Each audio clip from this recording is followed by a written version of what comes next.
We also are going to be discussing with Dr. Munang Richard, who is coming in from Kenya. Good evening, Doctor, and welcome. Yeah, good evening, Mr. Leo, and to the panelists and to the viewers. It's a great pleasure to be connected today. We also are expecting the arrival into our studios of Far Evis Tayong, representing the Cameroon Renaissance movement. Joseph Wino is also expected to be joining us, as well as Edmond Kwati. But let me start with you. Dr. Richard, when you look at how religious we are as blacks in Africa and in other continents, are you not also wondering, like many others, why we are at the development level where we find ourselves? We pray so much for God to take us from where we are to some miraculous land. Is God not listening to our prayers? Yeah, thank you very much, Mr. Leo, and again, good evening to the viewers. Let me put this in perspective. Religion is not God. Religion is a conduit in which people perpetuate their beliefs. And one of the things that have actually been an issue is that when you look at the entire world, 75% of Africans, and I will limit my discussion to Africa because that is the continent with the highest black race, 75% of Africans are religious. But when you look at it from the way in which these aspects of prayers and religion, from my own perspective, have been manifested, they've been manifested from the talk perspective rather than from the principle perspective. What do I mean by this? What I mean by this is that if you are talking about action and speaking, those are two aspects that are not really aligning, and therefore we end up with the word rather than doing the word. And so as a result of that, I actually believe that on Fridays and Saturdays and Sundays, when God actually looked down on Africans, he laughed, because you're talking of a continent where we have 700,000 Africans who are energy impoverished. At the same time, we have 365 days of sunshine. That is paradoxical. We have a continent that goes and prays for food, then have 65% of uncultivated arable land, and then is losing food worth $48 billion US. That's paradoxical. And then we have 257 million people going to bed hungry. So when you look at the prayers, which even those who are Christians will understand from the Bible, in James chapter 2 verse 17, that faith without work is dead. Then we have been showing faith without necessarily translating into work. So it is time to start now to actually ask the question, what has been the missing link? And the missing link has been the fact that we have not been living the principles of the scriptures, the principle of selflessness, the principles of hard work, the principle of diligence and self-discipline. And so we need to do three things. The first thing is to leverage the institutions that we do have. And the first is family. In our families, we need to start inculcating the attitude of self-discipline and hard work and selflessness. Because the truth is that we actually, as a continent, do not actually embrace the values of selflessness. We tend to be selfish. These are realities, and sometimes they are uncomfortable to speak, but it's good to speak the truth so that at least we can make meaning. The second aspect is that we need to cultivate the attitude of collectivism, not individualism. We are quite very, very individualistic, and these are not the aspects, the family-grounded values that we were taught. Today we have individuals who love to succeed alone rather than succeed as a collective lot. And the third aspect is that we need to start ingraining this in our educational system to make the values of diligence, self-diligence, the values of selflessness become part and parcel of every citizen in the entire African continent. If not, people will always try to outshine others for individualistic reasons and pray, and when they get anything through dubious means, they say that we're being blessed by God. I believe that God bless everybody, and by living, we are all blessed. And so what we need to do is to become useful and start to know that prayer alone will not be able to bring the miracles that we so much cherish. Back to you, Mr. Leo. Okay, Dr. Richard, now, I don't know, you are an expert on issues of development. Have you come across theories that explain the relationship between Christianity, the multiplicity of churches in Africa, and development? Yeah, thanks again, Mr. Leo, and I've listened very carefully to the panelists. And please let me put this in perspective. Okay. And I will start off from the dimension of what we understand in the context of development and the people of Africa vis-a-vis other parts of the world. I'll bring up this part in Canaan, where Jesus turned water into wine. If you notice, there is one particular aspect that we are not mentioning here. Jesus asked, he said, fill the jar. Who did he say fill the jar? He asked the people to do it. That means they applied effort.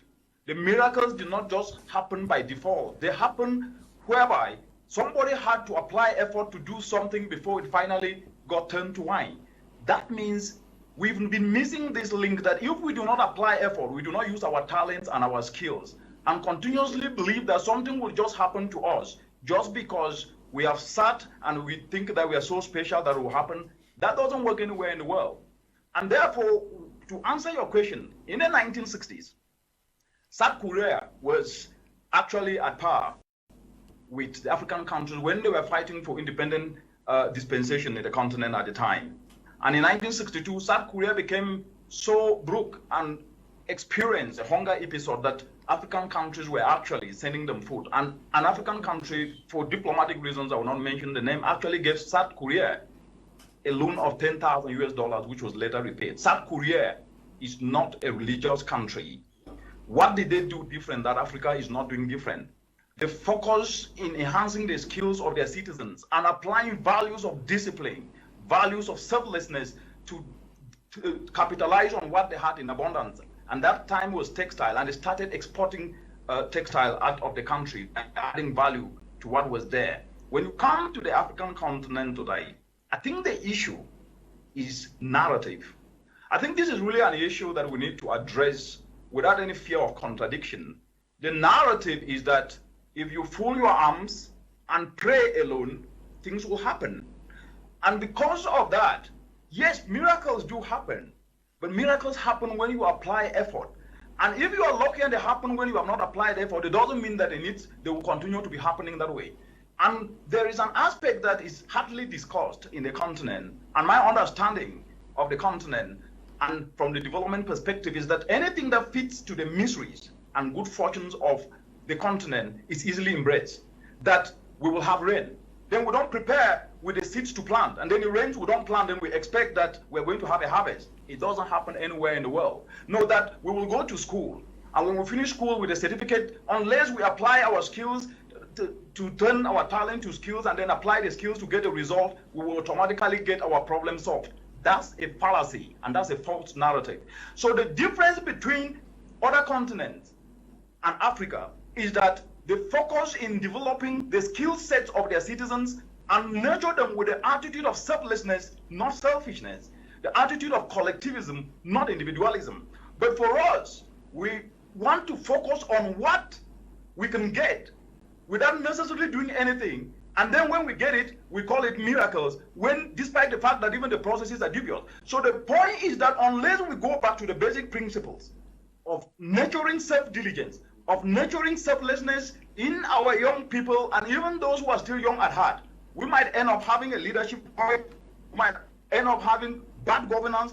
And because the panelists said this, when you perpetuate that ability that if you pray alone, you are going to have what you don't have, people then believe in it and continuously get impoverished. Then their misery and frustration increases, and anything that will sink into that, they will believe in it more. So it takes the guts for each and every one of us to be able to start debunking these false narratives and false beliefs that if you do not apply effort, you can be able to get miracles. Effort is what we need, not only lip service. Thank you. Effort is what we need and not lip service.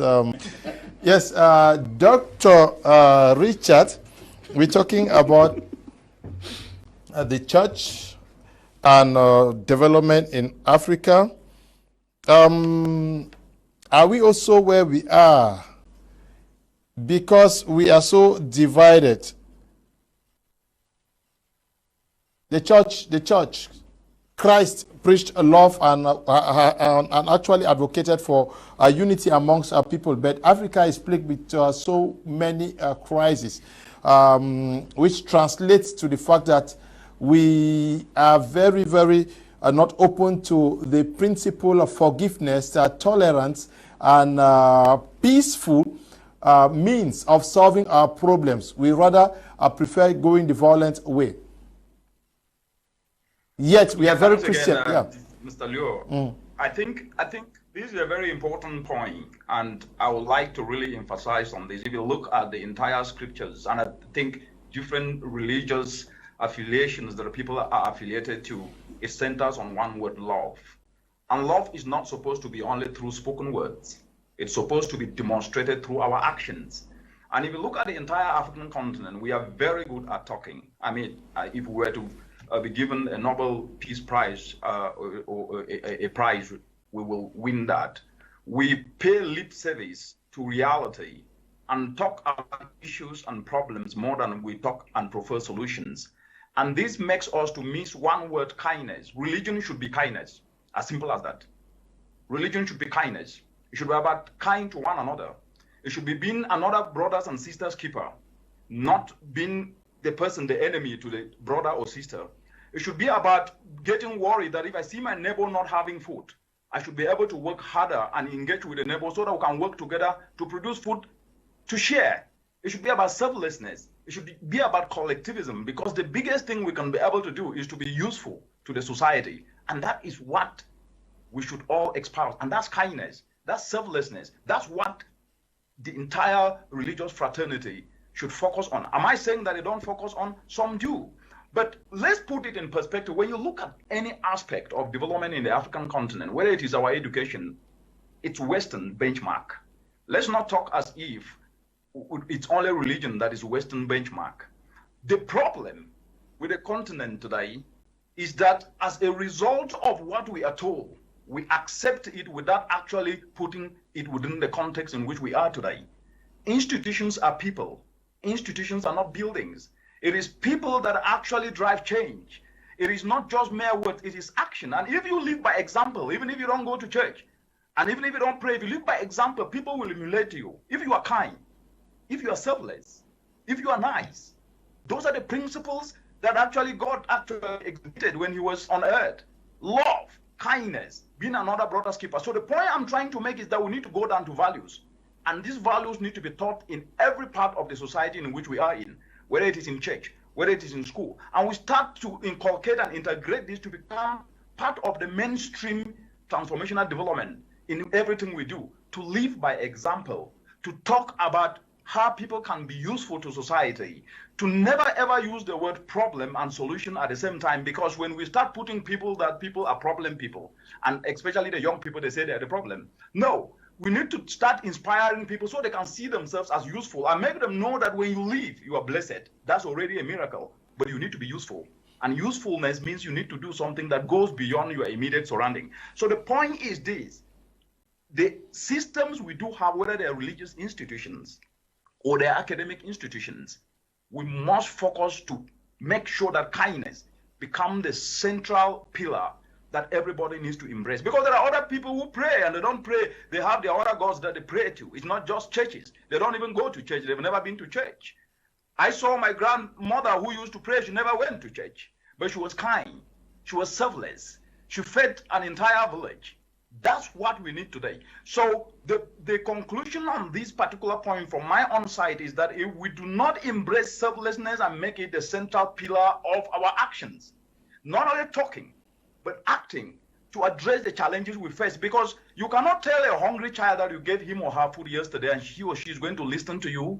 You can't pray on a hungry stomach. You can't tell a child to pray on a hungry stomach when you could have actually helped that child to learn a skill, to then be able to do something that can put money in her pockets or his pockets and food on the table. That child will even believe you more that actually you are actually helping him or her to grow. But when you only tell that child to pray without giving an opportunity, Doctor,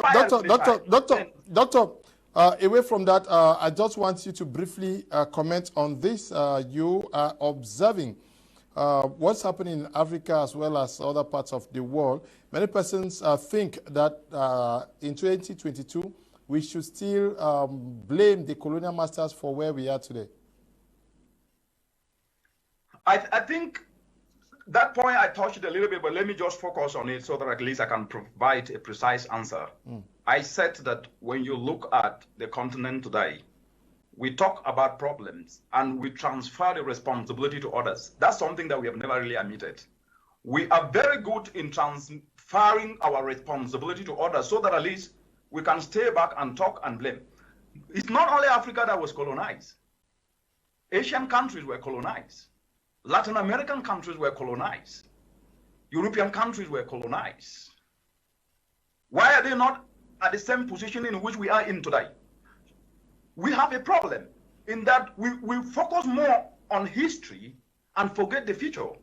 We focus more on looking at what is internal in us to leverage it to be able to turn challenges into opportunities. We use the energy in blaming others.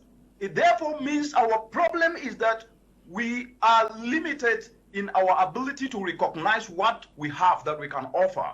And then we use that energy in complaining. So what we need to do is to ask one question: what am I useful for? And the usefulness is to devise solutions to the challenges in which we face. Then the next thing should be, we get at tomorrow, wherever we are and whatever thing we are doing, and say, how can I help that child in the village to be able to put food on the table?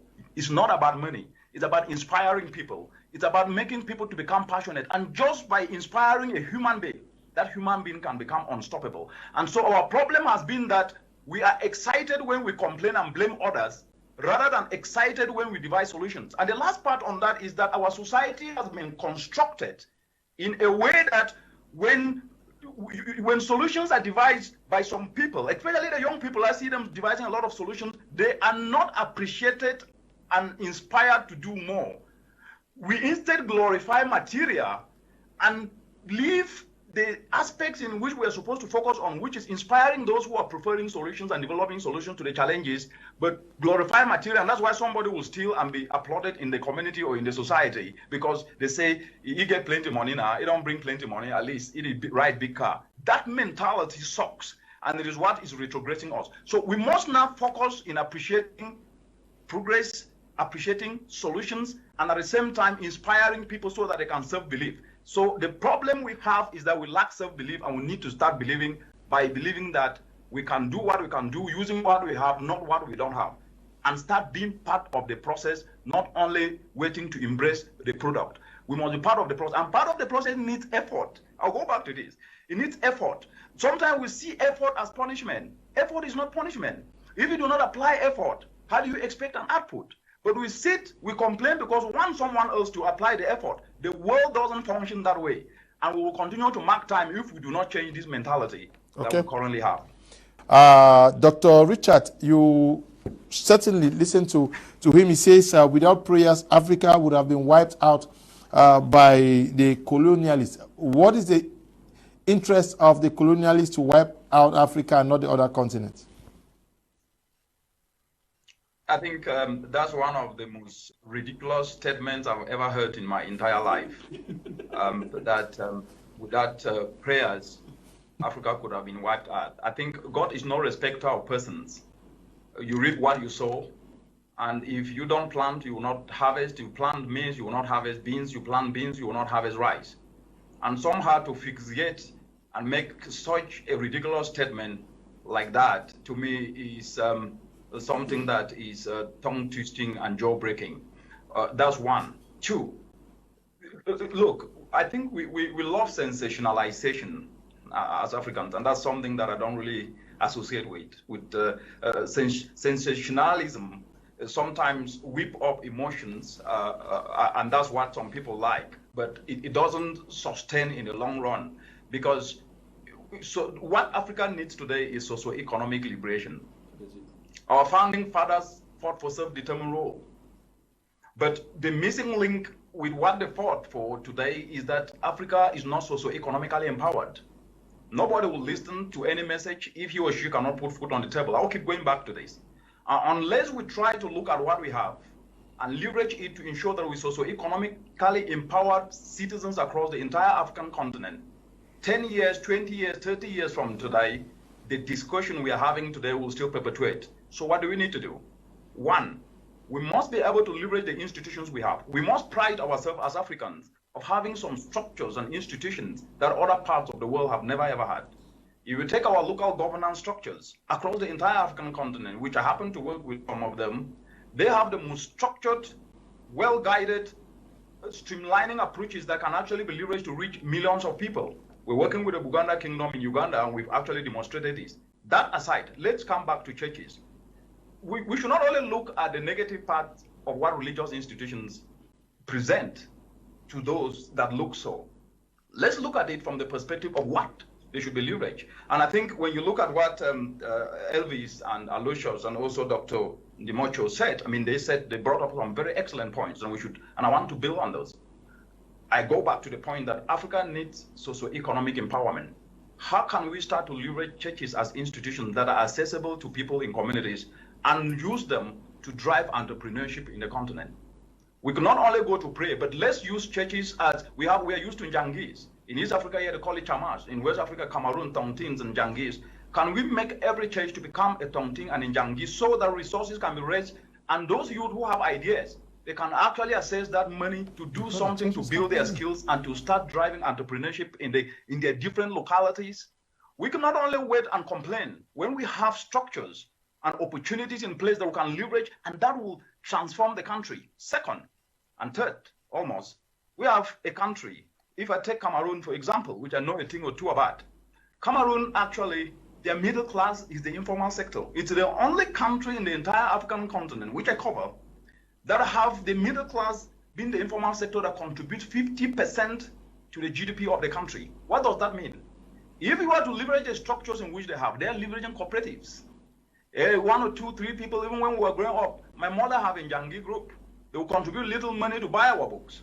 Why don't we build on those with ideas to be able to ensure that at least we can transform our churches to become the bigger institutions in which they become, because we will bring in God's word into it, it should even function well. So let's start to look at how do we leverage churches to work for good and help empower socio-economic transformation from an enterprising dimension. And the last part is that when we look at issues in the continent, whether it is prayers or whether it is bad governance or whether it is leadership, we can discuss that. But you do not fight existing realities. You will not win.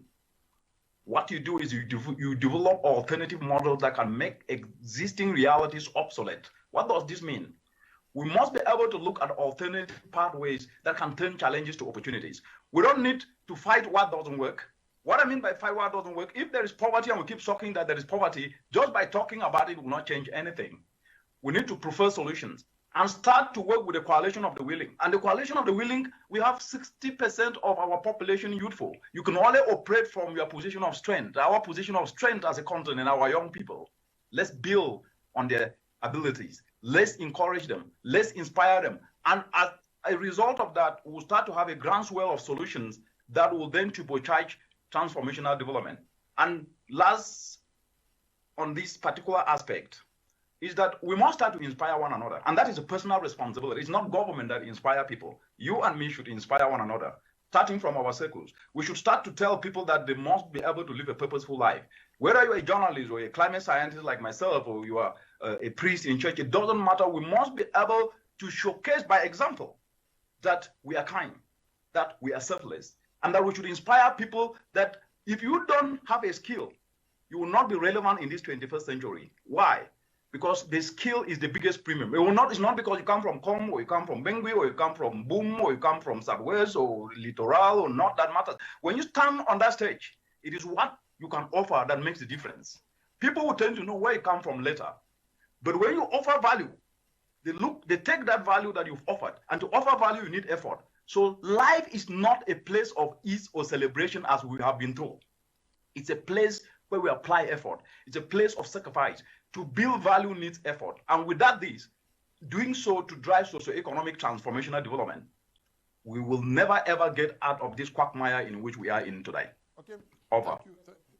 Okay, we have to end at this juncture. Thank you, Dr. Richard, for passing through this program today. Yeah, thank you very much, Mr. Luo. And let me just 1 second say that first of all, the church is us, ourselves, and we need to prefer what we need to do by applying effort. Church is not just a building. Prayers is important. but we must apply effort to be able to ensure that at least we do what we are expected to do. It was a great show and a great panelist discussions, and I really appreciate the time and the opportunity.